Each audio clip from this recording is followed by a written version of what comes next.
Welcome to the Deep Dive. This is where we take the sources you send us, unpack them, and really get to the heart of the information inside. Exactly. It's all about getting you those core insights, helping you feel informed quickly, and hopefully uncovering some of those aha moments without drowning you in data. Yeah, you're here because you want that deep understanding without, getting totally bogged down. And that's what we aim for. So for this deep dive, you've handed us quite the collection. We've got 5 different accounts excerpts, it looks like. Right, from Varduhi's fortress, the catacombs in Paris, Leipzig, San Sebastian, and Copenhagen. And they all seem to come from different times, different places, but there's this strong undercurrent, isn't there? Some kind of shared, massive, catastrophic event linking them all. Definitely feels that way. So our mission today is to walk through these accounts in the order you gave them to us. Varduhus first, then the catacombs, Leipzig, San Sebastian, and finishing with Copenhagen. And as we go, we'll be discussing the lore that starts to emerge from each source. The details about this event, the world it creates. Then at the end, we'll try to pull it all together, offer a bigger picture based on everything we've seen. We're definitely going to take our time with this, really dig into the details of each account, no rushing. Okay, let's start then. Part 1, Varduhus Fortress Chill of the Dead. All right, picture this. Varduhus Fortress Town Square. There's a fierce blizzard happening. We're focusing on 2 main characters, Max, an infantryman, and Foch, an officer. They're not alone, though. There are 10 others with them. It's a real mixed bag. An injured officer, a grizzled sapper, a seaman suffering from frostbite, a surgeon with a bandaged eye. You get the picture. Survivors. Yeah, a group clearly brought together by circumstance, and their goal is pretty immediate, pretty desperate. Right. Secure supply crates from the tavern and get gunpowder to a cannon. Basic survival and defense. Tells you a lot about the situation already. But things go bad fast. Yeah. They run into these infected creatures. The text calls them shamblers. And almost instantly, a casualty. A scarred infantryman gets too close to something called a bomber and triggers it. Boom. 12 down to 11, just like that. It's brutal. And it shows these aren't just, slow-moving targets. Some are explosive. That's a key point right away, isn't it? Different threat types. We see the seamen using a blunderbuss effectively against groups, but then something called a zapper attacks the injured officer. Fast, aggressive. Yeah, different tactics needed for different enemies. 11 become 10 pretty quick. And amidst this chaos, Max finds something important. A note tucked away in a shed. This feels like our first real piece of lore. It mentions the blight. And how it spreads. Crucially, it says quarantine was effective. Past tense. That's ominous. It also mentions sailors sent to the island earlier. Makes you wonder immediately, where are they now? Did they survive? Exactly. And the note's torn at the bottom, that classic cliffhanger. What vital info did we lose? It suggests someone knew something about this blight before it got this bad. Right, like there was some understanding, now lost or fragmented. But the fight isn't over. Now runners show up, faster ones. And they take out the second surgeon.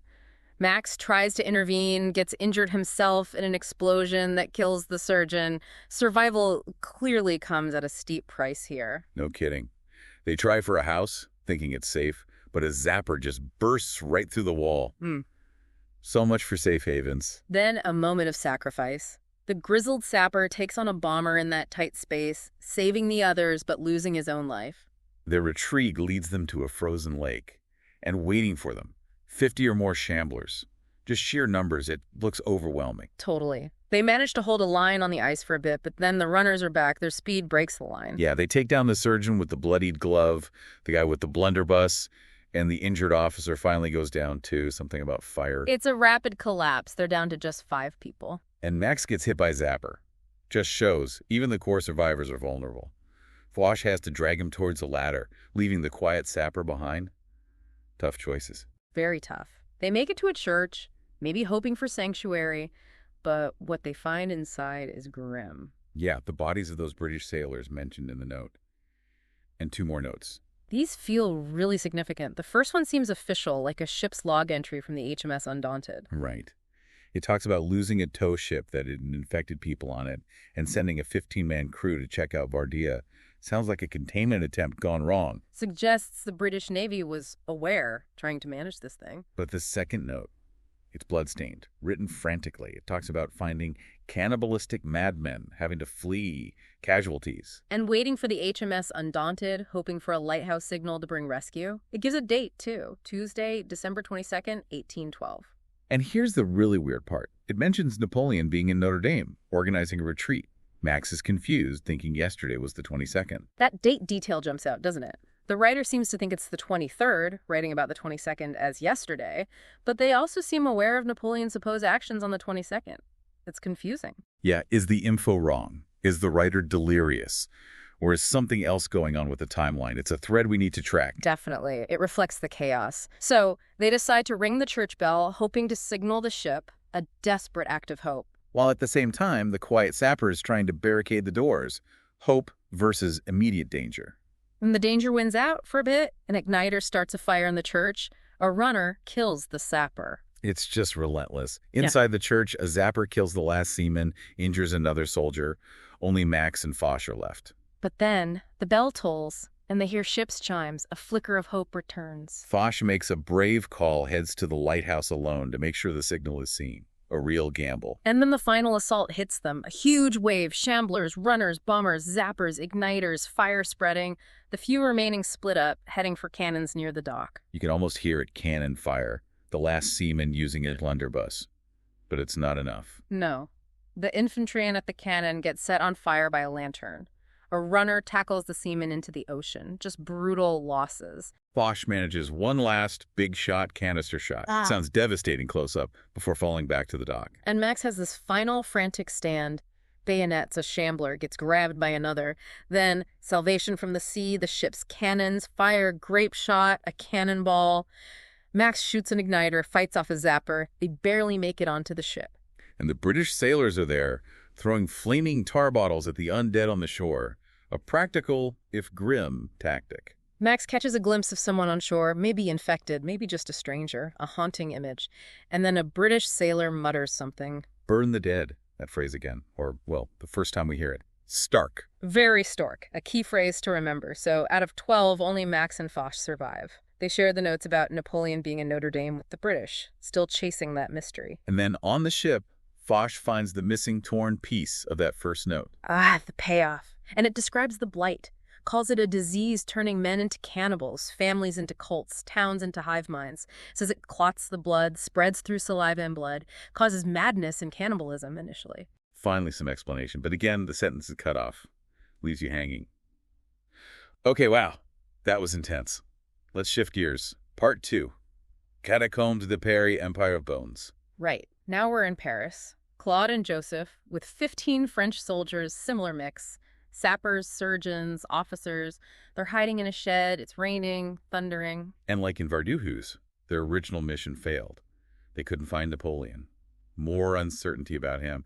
They're just hiding from the undead now. And nearby, another piece of text. A torn newspaper article, dated Friday, November 27th, 1812. That's a few weeks before the date on that Verduhus note. Yeah, and it's a warning from someone named Hugo Richards. He's saying people need to know about foreign horrors like the Blight so they can prepare if it reaches France. But the kicker is he was apparently executed for treason for writing it. Whoa! So, official denial. Suppression of information, that adds a whole new layer. It certainly suggests that. Their next move is down, into the catacombs, hoping for safety beneath the city. But, surprise, surprise, it's not safe. They hit a vaulted chamber, and it's the same enemies. Shamblers, runners, zappers. They form a firing line, lose 2 sappers right away. Same threat types appearing in Paris now. They push deeper, find a larger room, bones, a blood-soaked table. Grim stuff. A surgeon finds a key. And Joseph spots writing on the wall. Bloody writing. Let me guess. Brûler la mort. Burn the dead! There it is again. Paris now, after Varduhus. This is definitely becoming a pattern, a recurring piece of desperate wisdom. For sure. They go through a gate, find an unsettling hallway, another gate, a well, a strange O-shaped room with a crudely built brick wall. Very claustrophobic. Their attempt to get some sledges fails. An officer gets bitten through the bars of a gate. Shows even barriers aren't foolproof. Then, attack from behind. Shamblers, runners, and igniters show up, starting a fire. The gate behind them is crumbling. They're trapped between threats. And when both gates fall, it's absolute chaos. The quiet sapper gets dragged into the well. Poof, gone. Horrifying. And the bandaged eye surgeon gets killed by a runner in the fire and then reanimates. Ah, confirmation. Death leads to becoming one of them. That really underlines why burn the dead might be so critical, doesn't it? You have to destroy the bodies. Makes sense. The injured officer tries to break the brick wall, fails, dies. Then Joseph is fighting desperately. The wall collapses. And 10 runners pour out. Sudden, fast attack. Kills the bloodied surgeon, the second sapper, the guy with the blunderbuss. Carnage. But then, weirdly, the attack just stops. The horde pulls back. Leaving Joseph, Claude, and only 4 others. They scramble out, leaving slower people behind. Brutal survival logic. They emerge into a rainy alleyway and find sleeping British soldiers. 4 of them. More British. But there's a catch. One of them looks sick, showing signs of infection, potential allies, potential threats. The usual dilemma. They form a shaky alliance. 9 people now, French and British. They head for the Ponto Double Bridge. And the scene there is organized resistance. Barricades, sappers, civilians. Someone named Jean-Louis is coordinating things from the defenses. Yeah, Jean-Louis says they're evacuating Parisians, need to hold the bridge till the bells ring, then a ferry will pick them up. Sounds like a plan. But then he gives more Napoleon news. Says the emperor left for a small town in Germany to organize another rescue effort. Germany now. First Notre Dame, now Germany. The information is all over the place. Yeah. Is anyone telling the truth, or does anyone even know? Good question. Maybe it's misinformation, maybe just fragmented reports in the chaos. Before they can ponder it, the infected arrive, lumbering over the bridge. Battle begins. Muskets, cannons, blunderbusses. They seem to be holding them off initially. It feels more coordinated than the previous fights. Until the infected British soldier turns, attacks his own comrades. That internal threat, always lurking. The left flank starts to crumble. Claude is shouting orders to hold. Then they hear a bell ringing. Is that the signal? Maybe. The fighting is desperate. Claude is directing cannon fire. Joseph's manning the other gun. They're fighting hard. But the losses continue. A soldier near a bomber. A French soldier pulled down by shamblers. A British soldier caught in igniter flames. And then a final wave surges out of the alley. They just came from the catacombs exit. It overwhelms them. Claude makes a run for it, leaps onto a rowboat with the last British soldier just as it's leaving. He looks back. Sees the bridge overrun, sees Joseph making a last stand, sacrificing himself. The 1812 overture swells. It's incredibly tragic. Only Claude and 1 British soldier escape. They can't really communicate, but they both heard the rumor about Napoleon being in Germany. And Claude finds another scrap of paper, more lore. It talks about the stages. Runner, then decaying into a slower shambler, and crucially, It mentions infected sappers keeping their knowledge of tools. that's huge. The infection doesn't wipe the slate clean entirely. Some skills remain. Another incomplete sentence, though, always leaving you wanting more. Okay, let's move east. Part 3, Leipzig. Count your losses, count your days. Leipzig. Inside scene, Thomas Church. Karl and Dietrich, with 11 others. It's tense, quiet, except for muffled groans outside, and someone's playing Bach on the organ. Surreal. Yeah, that detail really stands out, their plan. Familiar pattern. Clear the square, push to a bar, hoping Napoleon might be there. They've already taken heavy losses getting here from nearby towns. So the blight is definitely widespread by this point, and the search for Napoleon is still a major driver. They step outside. Ruined plaza, moonlight, and the usual suspects. Shamblers, runners, bombers. Initial volley, officer rallies them. The shaky surgeon is already busy patching people up. A runner attacks an infantryman. An excitable seaman jumps in, but the infantryman dies anyway. Dietrich takes down a bomber. Karl uses his bayonet. There's even a comical sapper making dark jokes. Morale is complicated. They find a smoky alley with 2 cannons. A stroke of luck. They use them to shell the barricaded bar. Seems to work at first, but then runners pour out of the bar's lower level. Second cannon shot takes out more, but a scarred seaman gets overwhelmed. Shows cannons aren't a magic bullet. And on one of the runner corpses, another note, bloodied, of course. Dated Saturday, January 2nd, 1813. So chronologically, after Vardouhus in Paris. It mentions starvation, the town being lost, soldiers still guarding for the emperor. And new intel on Napoleon. This note says he's being held captive at Cobb in Pfalzgrafenstein Castle on the Rhine. Pfalzgrafenstein. Okay, add that to the list. Notre Dame, small town in Germany, now a castle in Cobb. The plot thickens, or maybe just gets muddier. Dietrich tells the group Napoleon isn't here, and that causes a split. 3 guys, a sapper with glasses, the shaky surgeon, a bandaged infantryman decide to bail. Think they'll do better hiding. Understandable, maybe. Shows the breakdown of unit cohesion, desperation setting in. The rest climb up to the street and run straight into a huge horde, coming from the church, graveyard, alley, everywhere. A bomber goes off, injures the officer, breaks the surgeon's kit. That's bad news. Very bad. They try pushing apart, maybe for cover. Surgeon's busy with the officer. They form a shaky line. Then, another accident. The excitable young seaman tries lighting torches, catches himself on fire, badly burned, fighting the environment as much as the infected. They push the cart through a barricade, run into more undead. A zapper targets the burned seamen. Carl intervenes, then another bomber blast rocks them. And the surgeon who split off earlier, he gets bitten, turns right there. The healer becomes the horror. Dietrich keeps fighting. They reach cemetery gates. New plan. Weaponize the cart, rig it with gunpowder. The comical sapper lights the fuse. Boom. Cemetery gates are history. They rush into the courtyard, see cannons being loaded in a 2-story building nearby. Potential allies, or just more danger. The comical sapper starts building defenses again. Carl rallies the survivors. They ring the bell. Maybe for help, maybe defiance. And then the music kicks in. Carl Orff's O Fortuna. Things are about to get epic and probably very bad. You called it. Horde erupts from graves, crypts, shamblers, runners, bombers, zappers. The whole terrifying menagerie. Dietrich holds the balcony. Carl fights beside him. Dietrich gets on a cannon. The injured officer makes a brief stand, loses his arm and sword. But the comical sapper is surprisingly effective, taking down infected methodically. Dietrich spots something worrying. A bomber carrying a barrel, heading for a locked rear gate. Or maybe it's a zapper using a barrel as a weapon, like they saw earlier.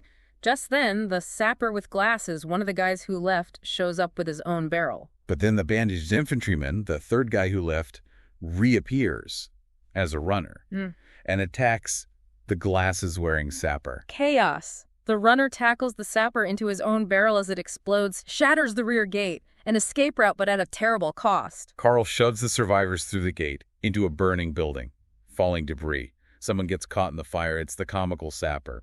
Damn. They stumble out of the fire, find the shaky surgeon's body. Dietrich checks him quickly, maybe alive. No time, they have to keep moving. They reach a wooden bridge. Rigged to blow, fuse is burning. Carl yells, "Run!" Dietrich does something incredible. He throws the injured surgeon across the gap just as the bridge explodes. Carl rolls clear, looks back. Dietrich is gone. Yeah. Sacrificed himself. Looks like it. The soot-covered officer is there, though, another survivor. The surgeon is nearby, barely conscious. But it's not over. A new enemy appears. A siege engineer. Siege engineer. Sounds like it. A specific type we haven't seen. It attacks the officer immediately. This fight sounds intense. The officer uses Carl's saber. The injured surgeon tries to help, but he's slow. Carl punches the siege engineer. It bites the officer, attacks him savagely. Carl tries to help again, but the engineer falls on the officer, crushing him. A really tough, specialized infected. A siege. And the surgeon, dying, gasps something. Revenant. Not just what it's called. An entire class. Revenant. So siege might be a type of revenant, or revenant is the class name. Before Carl can process it, the surgeon turns into a runner and attacks him. Carl has to fight his former comrade. He manages to throw the reanimated surgeon into an icy lake. But in the fight, Carl realizes he's been bitten. Oh no! He's the only one left. Sole survivor. And the confirmation. Napoleon is supposedly in Kaub, Volksgrafenstein Castle. And Carl finds one last note. More lore. Confirms some infected keep skill sappers with tools, sailors, or lamplighters with fire. And it specifically defines revenants. Special cases, harder to kill, powerful fighting spirit. And another incomplete sentence, this time about plumbing. What is with that? Bizarre detail. Maybe meaningless, maybe not. But the key takeaway is the confirmation of revenants as a distinct, dangerous class. Okay, deep breath. Onwards to warmer climes. Part 4. San Sebastian. No fortress safe. Spain. Urgel Hill, overlooking San Sebastian. 16 British soldiers. It's a hot Saturday morning, January 9th, 1813, inside a damaged French fortress. We have Milo and Lucas in this group. A lean officer, a portly sapper, sharp-eyed grenadier. Lucas feels the place is cursed right away. Not a good sign. They push open heavy oak doors into a courtyard full of infected. Here we go again. Immediate firefight. Milo uses his bayonet on a runner. A pale surgeon is already tending to a bitten sapper. Infection is always a risk. A bomber explodes near the entrance, kills a seaman and the portly sapper. Those things are consistently deadly. They raise a heavy gate, go down into a corridor. Smells like rotten gunpowder. A lean infantryman throws a par bottle, that fire tactic again. Burn the dead seems to be catching on, implicitly at least. They try to breach some boarded doors to a shed. A pale sapper lights a fuse, gets tackled by a runner, dies in the explosion. Runners are devastatingly fast up close. A huge roar. The explosion takes out half the shed, reveals planks. A gruff sapper starts building a bridge over a spike pit. But the sapper, who was bitten earlier, he falls in. Dies. The pale surgeon is clearly distraught. The personal toll keeps mounting. Another shed, another note. blood-crusted, naturally. Mentions bloodlust, an officer trapped in a house, cannibals in the streets, and an extraction request signed Barry Williams. Barry Williams. Remember that name. The note confirms the cannibal aspect we heard about in the Varduhu's Blight description. Runners attack from a side path. They try to use a cannon, kill a dozen, but more keep coming. Sheer numbers. More losses. Soldier with cracked spectacles, the portly sapper. Wait, another one. Or the first one reported again. Someone falls off a ledge. It's attritional warfare. They use a cargo lift to raise powder barrels. Risky move under fire. A tall officer orders the wall shot, creates an explosion that sends him into the sea. Bold, but maybe foolish. 2 soldiers retrieve a hay bale from a burning wreck. Needed for cushioning a drop, maybe. But a flaming zapper appears, sets one of them, the pale-eyed sapper, on fire. The veteran partner kicks his burning body off the ledge. Grim necessity. They raise the bale, used to descend into the streets of San Sebastian. Smoking ruins, they find a barricaded avenue. Time for another holdout. A shivering seaman is firing wildly, panic setting in. Lucas and Milo try to keep things coordinated. A runner kills a soldier in a doorway, constant threat. They head for the rooftops. Tactical high ground. The gnarled veteran sacrifices himself, jumping down with 3 runners to buy time. Heroic, but costly. They cross burning rooftops, reach a balcony, ambushed by 2 bombers. Another veteran saves a grenadier, but dies in the blast. Then something unexpected. 3 civilians join them in a fortified room. Adds complexity, responsibility. They drop onto hay bales, spot a barricaded gate with rocket artillery nearby.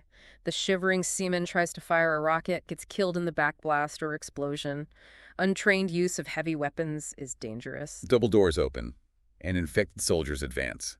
But they're moving with coordination. This is different. Coordinated infected, that's new, not just shambling or running wildly. The crooked-nosed officer leads a bayonet charge against them, takes out 3, then a zapper gets him. Lucas asks the key question. How does so many infected get inside a fortress? It implies a major breach, a total failure of defenses. They find a rusted gate with 4 locks, shoot them open. A civilian accidentally shoots himself in the confusion. Tragic, friendly fire. They reach a loading area. And up on a platform, behind a metal grate, Barry Williams, the guy from the note. He says he's alerted a ship, fires a signal rocket. Hope flares again. But then the horde attacks. Vivaldi's playing now. Intense contrast. Lucas gets thrown against a wall. Barry yells a warning. Another creature! And it appears. A revenant. This one is described as a soldier, fused with black objects carrying a lit torch.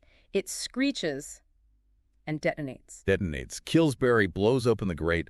Wow, revenants aren't just tough, some are explosive weapons. That's terrifying. Under desperation now, climbing. Lucas helps Milo. They lower the platform. A runner tackles Milo off the edge. But a rifleman saves him, pulls him back. Milo limps for a boat.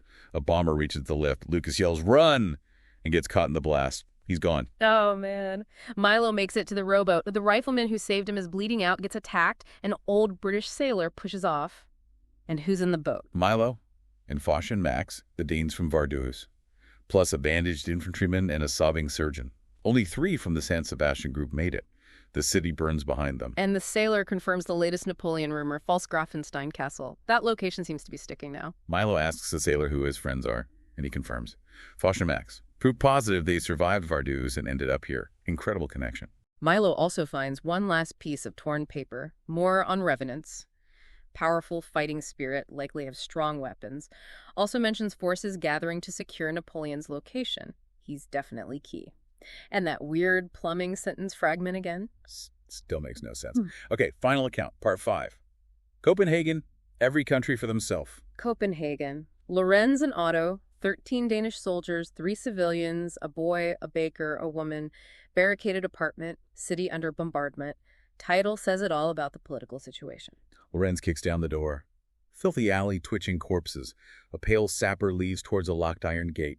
Seems like they have an escape route planned. But trouble finds them. Horse infantryman struggles with the lock. Shamblers approach from behind. Rifle shot. Chaos. Broad-shouldered infantryman gets overwhelmed. A twitchy surgeon tries to help. Gets covered in gore. Retreats scared. A wiry seaman shoots the lock open. They escape into a flooded basement. Out of the frying pan. They climb up, use a rope lift. As it drops, infected surge from a burning doorway, runners, igniters, zappers. A young civilian is grabbed by a zapper, killed. Civilians are so vulnerable. Otto's carrying boards. Bridge plan again. They cross to another apartment. Hear Beethoven's pathetic sonata from behind a boarded door.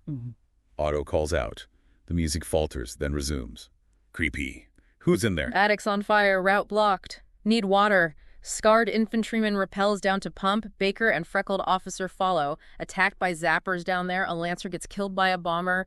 The Baker gets burned, barely makes it back up. Everything is dangerous. Lorenz and Otto put out the fire, rush through the attic, find charred French corpses, and among them, Jean-Louis from the Paris Bridge. No way. What's he doing in Copenhagen? He's got a rusty key and a note.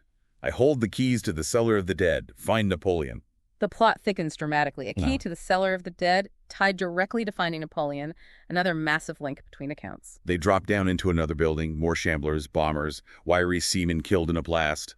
Otto notices the twitchy surgeon looks wrong, signs of infection. Uh-oh. Internal threat again? They make a stand on the first floor, barricade the door. Bloody scarfed seaman fights till his gun jams, gets dragged away. Relentless. A runner identified as Jean, maybe the same Jean, attacks a seaman.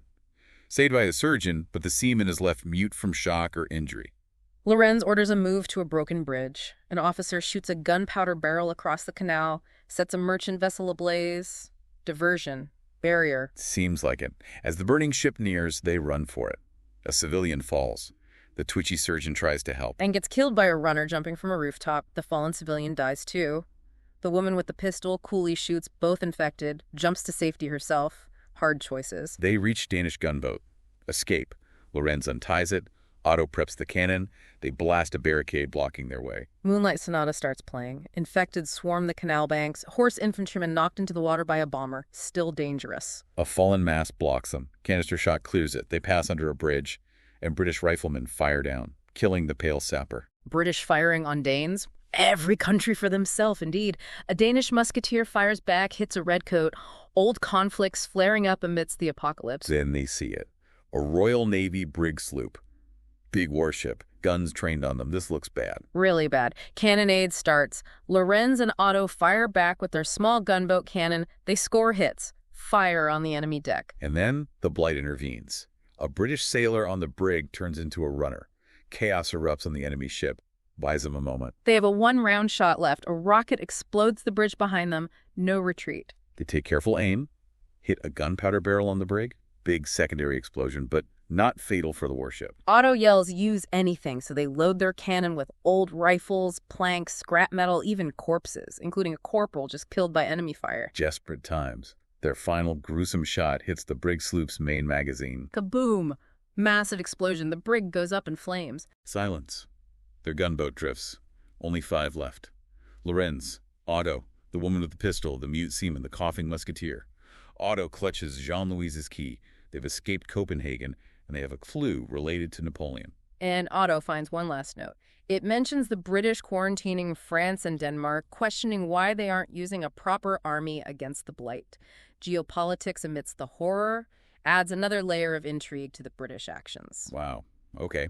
We've been through all 5 accounts. Vardehus, Paris, Leipzig, San Sebastian, Copenhagen. Let's try to pull the threads together now. What did we learn about the lore? Right, so across all these desperate struggles, some core elements are really consistent, aren't they? The Blight itself is clearly central, described as a disease causing madness, intense aggression, cannibalism. And potentially even hive mind behavior, based on that first note. Spreads via blood and saliva. Seems to start with that fast, aggressive runner phase. And the basic infected types seem consistent everywhere.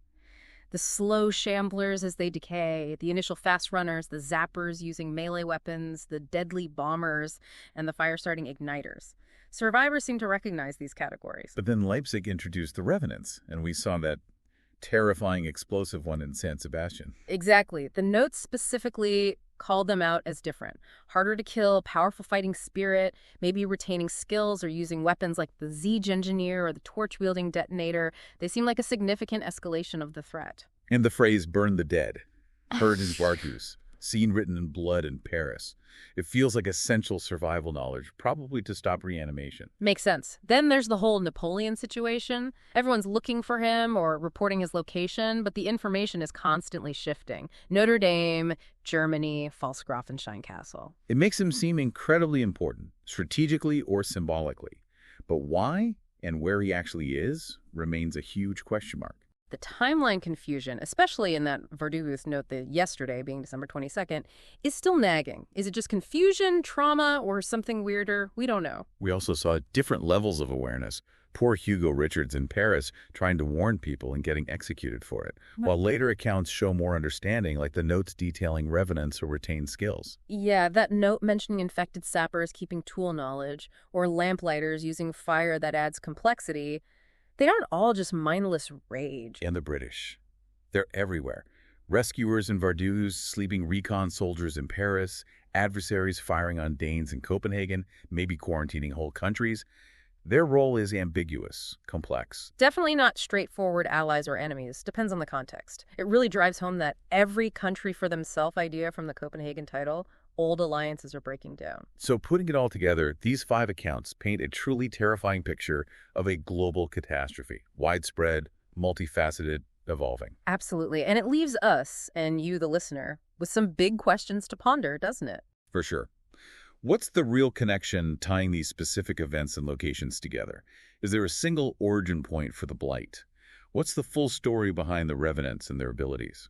And perhaps the biggest question, why is Napoleon's fate so central? What does finding him, or the Cellar of the Dead related to him, actually mean in the context of this apocalypse? Lots to think about. These accounts offer glimpses, fragments of a much larger, horrifying narrative. We hope this deep dive has helped illuminate those fragments. Thank you for sharing these incredible sources with us. Yes, thank you for joining us on the deep dive.